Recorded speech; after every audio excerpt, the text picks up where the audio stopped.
Our thanks to the panelists, but we'd like to hear from you in the audience. You probably have some opinions. You probably have some good questions. We'd like to have you identify yourself. We'll give you a microphone. Tell us who you are, and if you have an individual that you would like to address your question, or the panel in general, please do so. My name is Tomas. I'm a reporter with the Star-Ledger. A question for Coutinho. I'm sorry, I forgot your last name.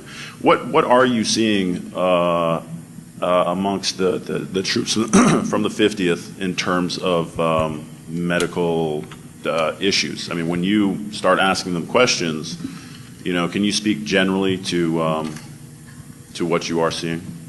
Sure.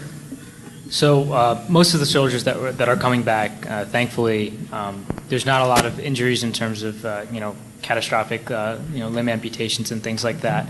But what we are seeing is now that we've started this new process of screening soldiers for mental health, which we only really implemented recently in the National Guard, we are seeing that a lot of soldiers are having issues, behavioral issues, things like loss of sleep, loss of appetite, loss of the ability to get pleasure out of the things that they normally found pleasure in life. And it's surprising seeing these soldiers because sometimes coming back from a deployment, you would think they would be happy to see their families again. For a lot of these soldiers coming back from a year and a half of being in a regimented lifestyle, being around their buddies, having a mission, and coming back to this civilian world is actually extremely tough and probably, for some of them, harder than it was going over there. And so that's what we're really seeing, a lot of emotional and behavioral issues that these soldiers are having. And part of that might be because we're actually trying to pick up on them now with these new screening techniques. But I think a lot of it has to do with the things that are going on overseas and the fact that these are citizen soldiers that have their normal lives here, in a classroom or at an office, and then have to go and face those things and come back. Comments, Chuck Arnold? Yeah, I totally agree what you just said, and I think one of my concerns as I work with veterans is that in order to deal with some of the issues, what are they doing? We're getting a lot of individuals that start heavy drinking. I realized when I came back from Vietnam, that's what I did. And so what happens is, from a clinical perspective, you start drinking, it's affecting the neurotransmitters that are affecting everything else. And so the medical and the psychological, we're not two separate people. They all work together. Those of you in the medical field, mental affects physical, physical affects mental. So what we're really seeing is if a person's not sleeping and not eating, I had a girl I talked to on Monday who went from 155 pounds down to 115 pounds. She's got a problem. And all the things that happen with that. And now she's getting depressed because she's doesn't have her figure anymore, and then she can't work and she has no energy. So you got medical, you got mental health. They all work together. And I think we're starting to realize that they're not two separate issues, but they're all work together hand in hand. So that's why this whole idea of the medical program that we're doing, we have our people. In fact, we have some of our team at Fort Dix today are there just to do initial more screening if we need. I'll be there tomorrow and Sunday to be there and say, hey guys, we're here, we're still here for you. They get tired of seeing us, and that's a good thing. That's a good thing because they're getting the message. I know, I'm getting the message is what they tell me. Well, good, that's a good thing. And we don't want that to have a change, so definitely. Some more questions? Question way up there, way up. I am Ben Morrissey. I'm a second-year student here at University Medical School. I know we're talking a lot about the things that are in place for the soldiers coming back. What sort of stuff is in place for family members and friends of sort of how to approach the soldiers that are coming back from overseas and sort of counseling them on how to help their family members, whether husband or son or daughter, deal with the issues they're facing? It's sort of just open to everybody. I think I can add a little bit to that if I could, maybe, and step out of the role. There are family assistance centers and military life consultants that are throughout the state of New Jersey that are primarily focused on providing services regionally to military families. I don't know if either Colonel Abel or Chuck want to add to that, but their specific focus is to both prepare, support the family members while their soldiers are deployed, and then follow up with them. And we work in collaboration with those teams closely because there are different issues and there are different approaches for those needs. Just to give you an example, just one thing, tomorrow we have some of our provider network from the Department of Military and Veterans Affairs and some of our own counseling team, we're going to be addressing an issue that's never been addressed. We call the female issue. The females requested a separate audience with our counselors to talk about some of their specific issues that are part of the female process. We don't know what that's all going to look like. I asked them if I could attend it. They said no. He's not invited. The last time we did this, we did the 90-day 2 weeks ago, and we had 70 females show up. So there's going to be an actual, Steve, I think you're aware, I think there's actually going to be a committee, isn't you? Maybe you want to address that. There's only an actual committee on female issues that is being generated. So this is part of that process. Yes. Let me talk very briefly about what we're doing for family members here in New Jersey. We have had a state appropriation to help the troops take care of their PTSD problems, their mental wounds, for more than 20 years now. We are the only state in the country that also takes care of family members under that same state appropriation. Our team from UMDNJ has gone out to that network of family support centers that spreads across the state. I did my 27 years on active duty, and we had in place in each of our units a mechanism to take care of family members. That's harder to do in Fort, New Jersey. You know, Fort Sill is a limited area, and there is a central hospital, and there is a battalion area. But Fort, New Jersey is in every single county in the state. There's multiple armories in every county. And a family from South Jersey, their veteran may be working in North Jersey. So it's not even a soldier in close proximity to where they work. And so there are great divides that have to be shortened and crossed. And the New Jersey National Guard has done an extremely good job of creating this network of family support systems. And the University of Medicine and Dentistry, the University of Behavioral Health Care, has come out to those family centers when they meet to talk with family members, to tell them this is what you might expect when your veteran comes home from war. And they are provided the 800 numbers that Cherie mentioned earlier in the program, as well as the soldiers as they are then getting off the airplane.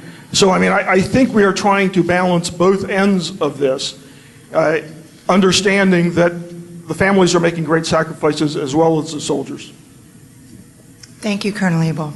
I just want to take a moment to thank Cherie. Identify yourself, please. I'm Steve Mackenzie, and I am a physician assistant professor with the PA program here at UMDNJ, but I'm also a company commander.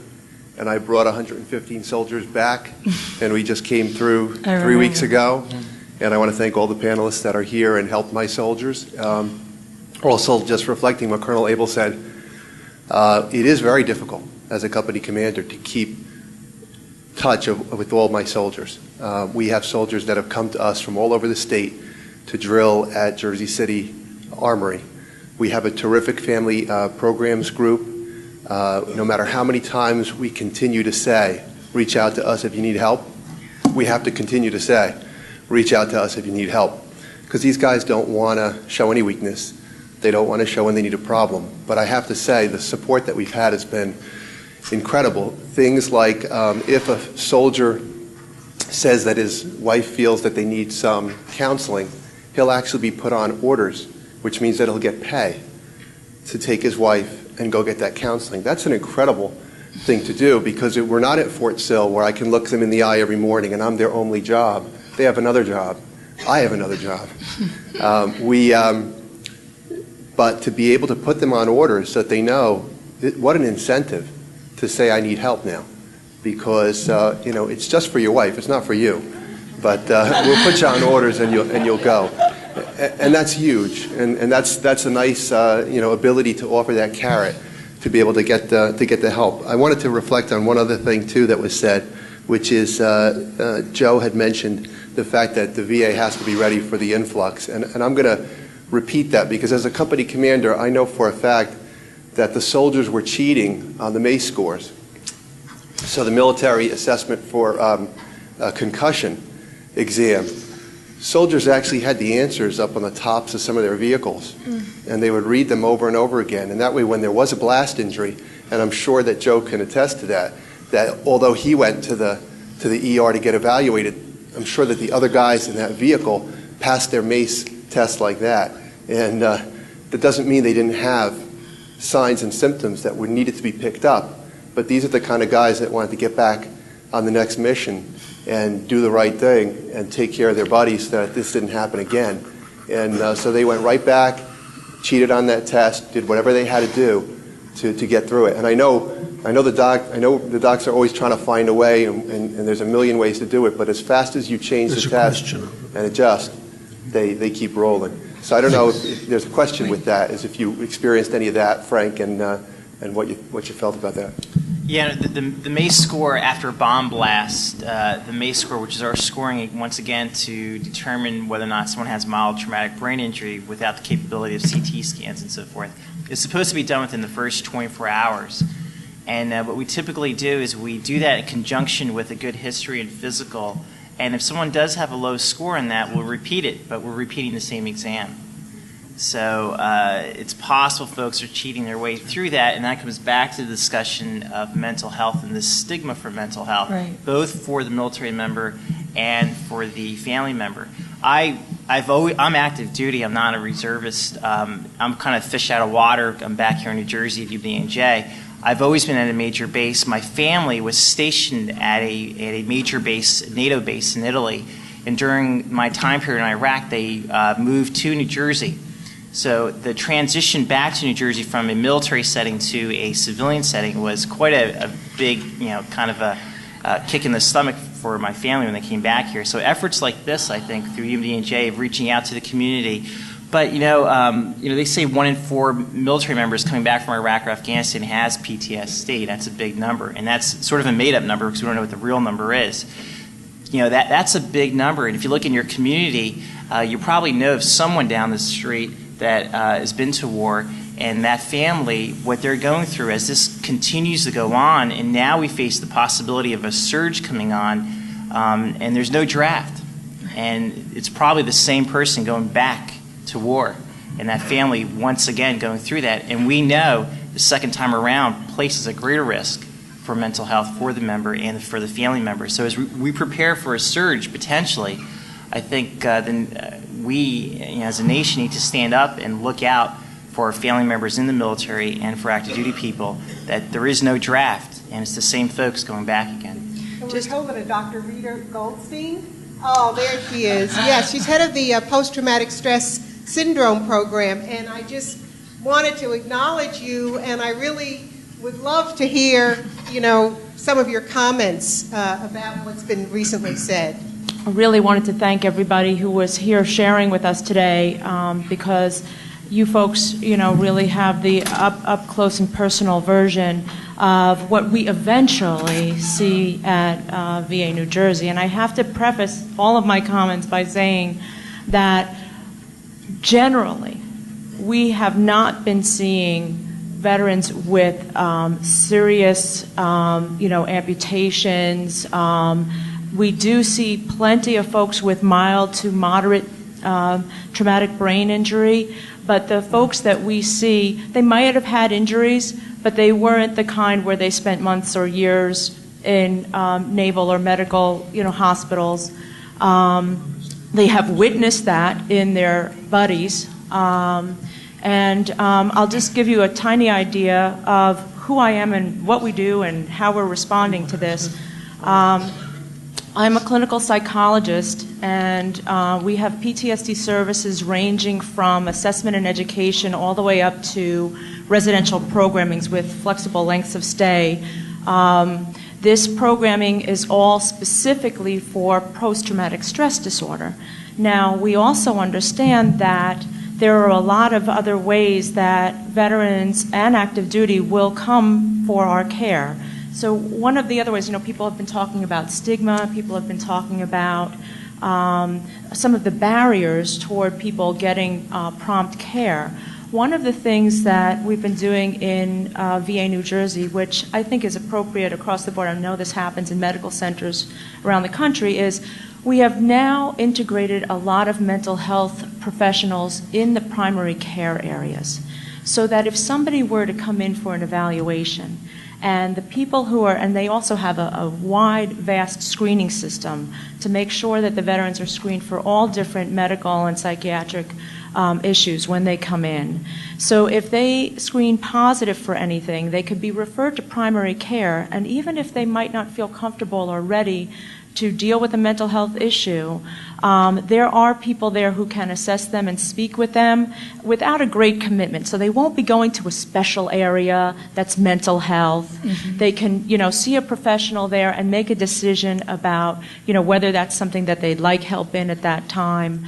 Our staff in mental health now, VA New Jersey has 2 major medical facilities and then 11 community-based outpatient clinics throughout the state. Our largest outpatient clinics are in the Hackensack area and in Brick, which is closer to the Fort Dix area. And we have, I have to say that our staff has probably increased by 50% in the last 3 years. We just opened a women's treatment unit on the Lyons campus. There's an East Orange Medical Center and there's a Lyons, New Jersey Medical Center, which is like 20, 30 miles west of there. So we have services where women can receive help residentially. And then I don't want to take up too much more of your time. I want to just tell you a tiny bit of what we've been seeing. We have most of what I see directly, although I've been talking to my staff a lot, is in my residential military-related PTSD program. The folks that come there come to specifically address post-traumatic stress disorder and their recovery. A very high population of them have substance abuse issues as well. The good news is that we are starting to see Iraq and Afghanistan vets and active duty in increasing numbers. I have to say, for the first time last month, our numbers were primarily Iraq and Afghanistan on the unit, whereas traditionally it was always Vietnam was the majority. One other thing I wanted to mention, and I'm happy to talk to anybody and give you information when we're done.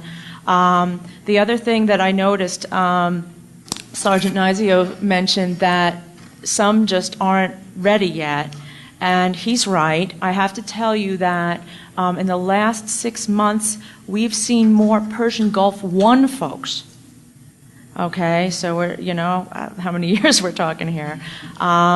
In the past 6 months than we saw at any time after the Persian Gulf I war. So, Thank you. Thank you very much. I'm happy to answer more questions. Thanks. My name is Liz Ketter-Linus. I'm with the Foundation of UMDNJ. Thank you so much, panelists. This has really been an eye-opener. My question is, how prepared, or really what is the role outside the VA system? How prepared are the community doctors to recognize what they need to recognize for the citizen soldier that may not be using the VA system, or whose family could be sharing information that is relative to somebody that has been deployed? In what way? And perhaps we as an educational institution could help that group of physicians out there in the community. Doctors and nurses, right? And nurses, absolutely. Yes. Well, and yes.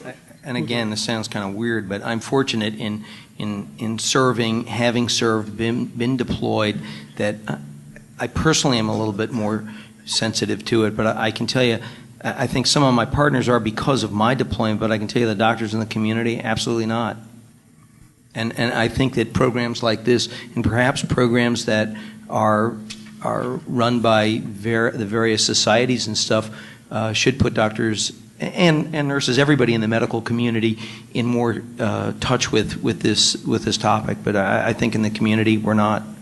Audrey, could you speak to the training issue? I just know from being in the area of McGuire Air Force Base, because they have a lot of active duty and reserve from Fort Dix and McGuire, that are seeing soldiers come in, and they're coming in for other complaints, and nobody is picking up and recognizing. So we have talked about it, but the complaint is that the staff isn't equipped to handle that. So there needs to be something brought to the facilities closer, but there really isn't anything available right now. Mine is more of a statement than a question. I'm also an ex-company commander. I served through New Guinea, the Philippines, and the Korean War.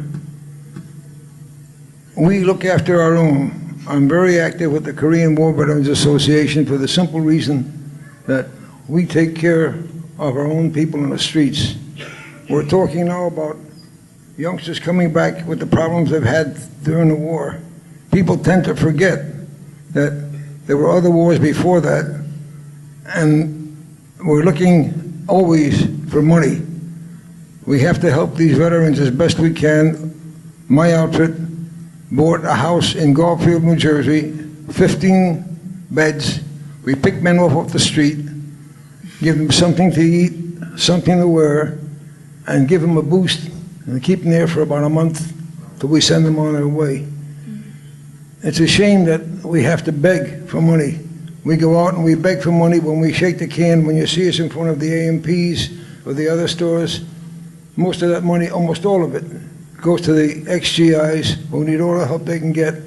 The older ones that are my age and, well, almost my age, and a little older, or a little younger rather, are desperate for needy clothes, food, shelter, and a head start. We buy coupons to give them so that we can send them over to the A&P or to the 5 and 10s to get something to wear. That's how basic the needs are for them. Thank you for bringing that to our attention. Don't forget that their needs are just as bad as the ones that are coming back now. I thank you. Thank you so much.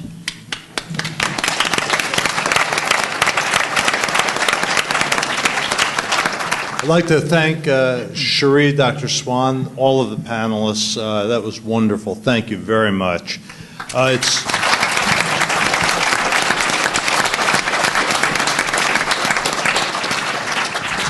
It's now a real personal and professional pleasure for me to introduce our next speaker.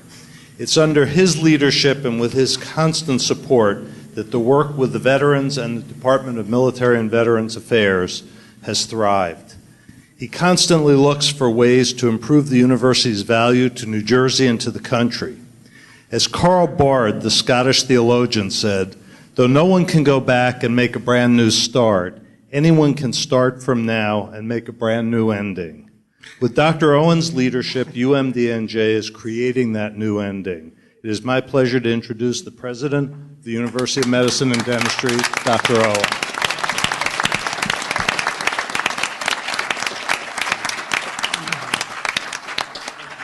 Thank you, Chris. That was just absolutely terrific.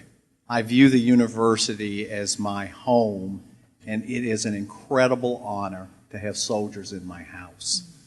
And I would ask that the military veterans that are here, if you could please stand so that we could recognize you, thank you, and just say you're terrific people. So if you could please stand and we can express our gratitude.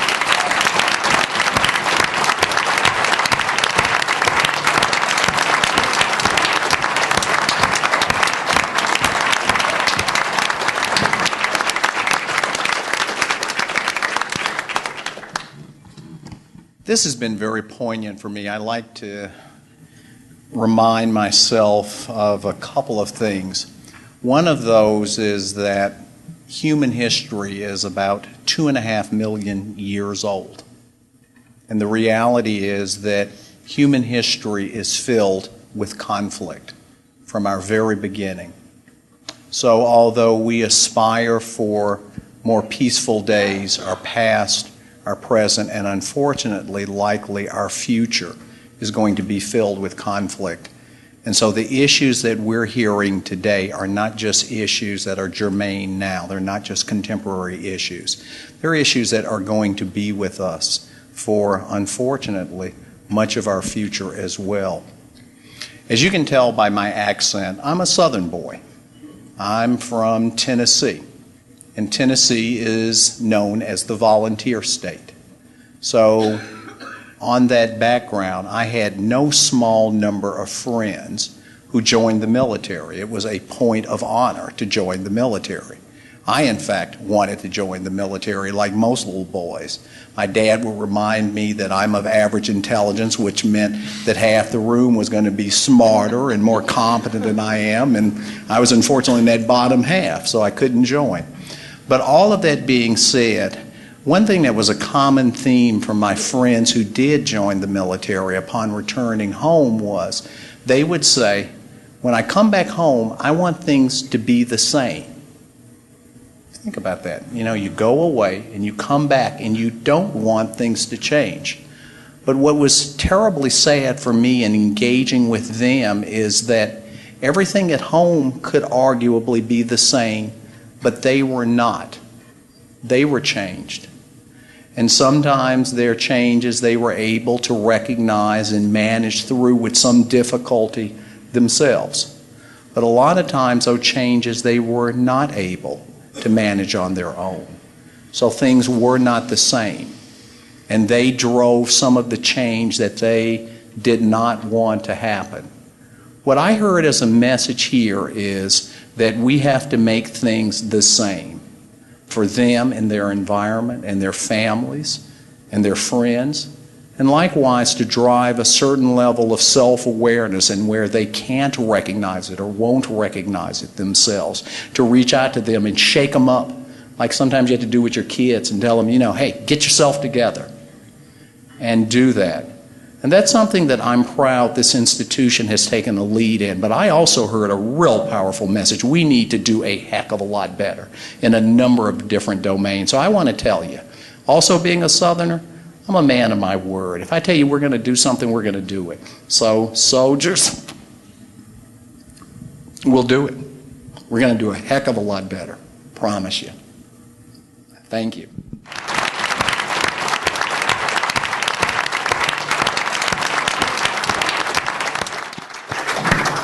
Thank you, Dr. Owen. Everybody's been getting introductions except me and my department. And my department really did a lot to put this on together. My name is Diane Weathers. I'm Vice President for Communications and Advancement. And my incredible team, I want to thank all of my team members, everyone. I mean, people were, you know, redoing posters and, you know, had shopping carts, you know, bringing around stuff. I especially want to thank Rob Foreman. He's our Chief News Services. He is a former CBS News producer, and he really did had a big hand in producing this event. So thank you, Rob, very, very much.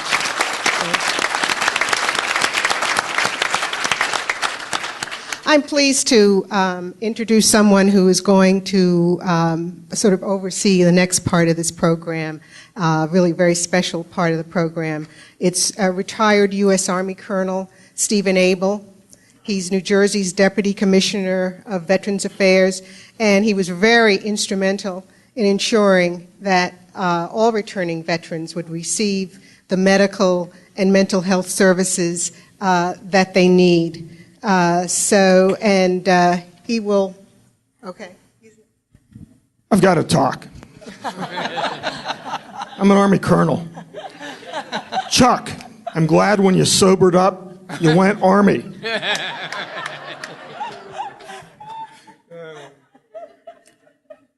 Our relationship started with a visit from Cherie to my office in 1994. And like a blind date, 2004. Or 2004. Woo. He forgot our first blind date. Like a blind date, you know, we spent some time getting comfortable with each other, and the department getting comfortable with the university. I think from our perspective, and I think I can say from the university's perspective, that blind date has turned into a love affair. And like in most love affairs that are more than just superficial, there is sacrifice that takes place. You've heard of the sacrifice that the soldiers like Joe Nizio have made. You too, though, have made some sacrifices. No, we asked you to help us bring these men and women home, most recently 2,700. And you took off personal time away from your families to help us. And we are grateful. And so whatever I do now or say now is really inadequate, but we would like to, in a very small way, thank you for your service to the military community here in New Jersey. And I'm going to do this in two parts. The first part, we're going to have a small formation. 3 members of the formation will be civilians, so this will be an experiment for sure. One member of the formation will actually have military background, but President Owen, if you could fall in.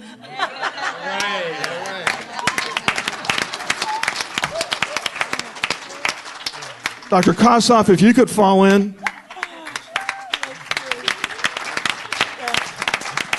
Sheree? You made me cry. I can't fall in. Chuck?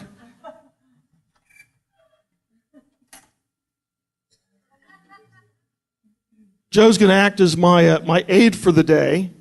If you could just pull out. No, we're just doing. Just pull out all 4 out of the containers. We are going to present some New Jersey state medals to these 4 individuals. For an Army team, a Navy team, a Marine Corps team, an Air Force team to win, it takes the entire team working at the project. Not soldiers in the field, leaders as far back as the Pentagon. Here at the university, it also takes a team. These leaders have done yeoman work over the past 4 or 5 years, and I'm not going to read the certificates, but I am going to hang some medals. We'll be presenting. This can be one of the MSMs. We'll be presenting the Meritorious Service Medal to Dr. Owen and Dr. Kossoff, and the Civilian Commendation Medal to Sheree and Chuck.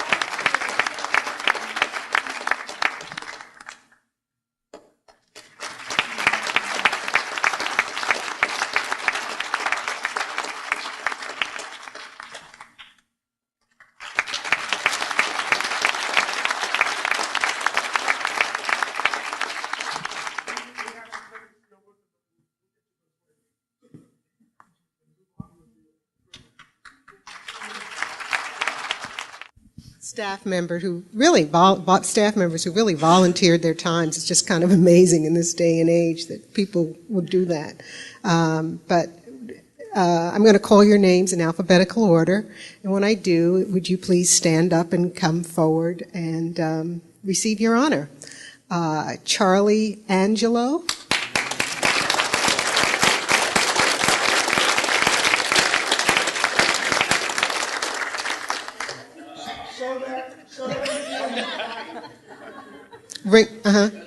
So that we can speed this along, let me tell you what each individual will eventually get. I have a Freedom Salute certificate, bumper stickers with Elkins from the Secretary of the Army and the Chief of Staff of the Army. And for me, a certificate that will go along with a challenge point.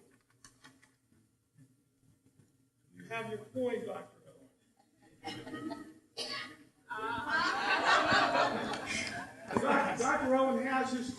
Let me tell you what you have to do. Commanders in all military units have challenge coins. And they give those to members of the unit who have stood out from their contemporaries and who have done an outstanding job. Now, as Dr. Owen knows, and as Chris knows, there's some rules that go with the coin. Chris has his coin too. So what that means is, because I challenged them, what that means is I now owe these two gentlemen a drink.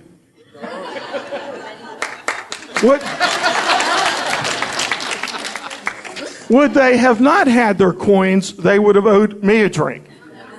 We are about to present my challenge coin to all of the team that served either at reintegration or reconstitution.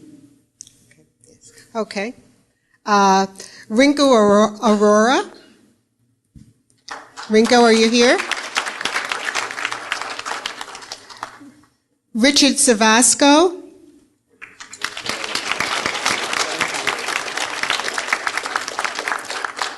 Carrie Christophilus.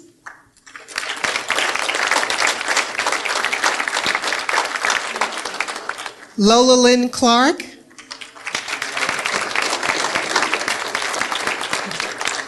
Donna Crabtree. Jeffrey Dickert.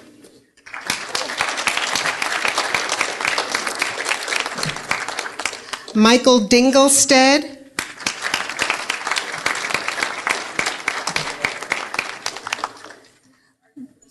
Robin Duckett.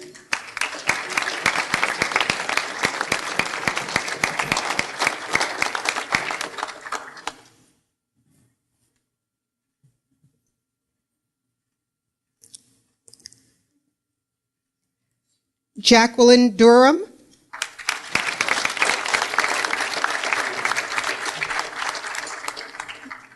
Richard Voren.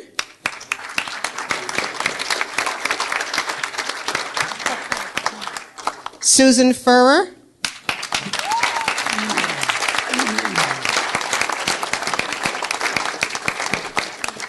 Cheryl Graber.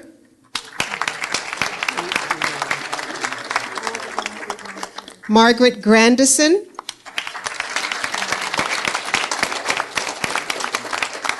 Lauren Hoffman.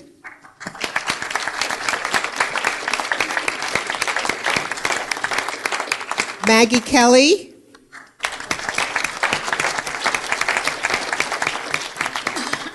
Andrea McKee. Paul Monona.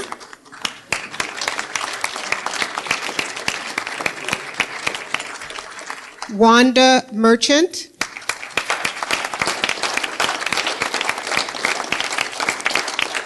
Michelle Miller.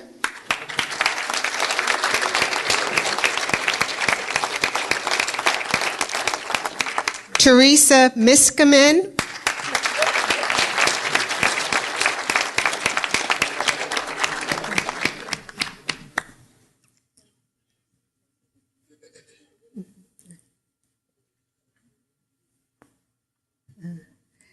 Erica Manji.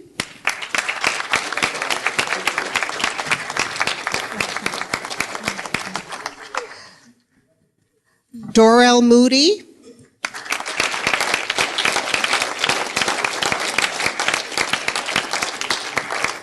Jerry O'Connor.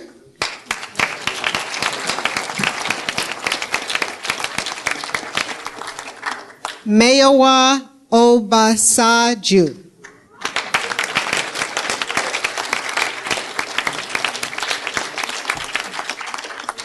Rosemary Rosati.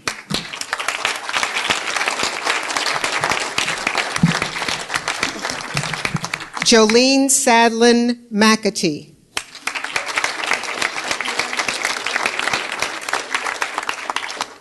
Tracy Smith.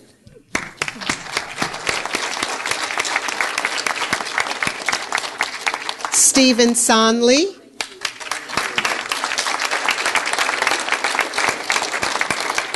Karen Summers. Deborah Waksberg.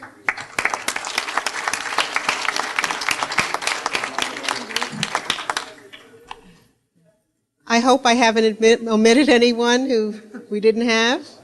Did I call everyone? Thank you. Sherry, did you want something? Did you want me? No, I think we're good. Just to let everyone know how grateful we are again to all the panelists. Thank you.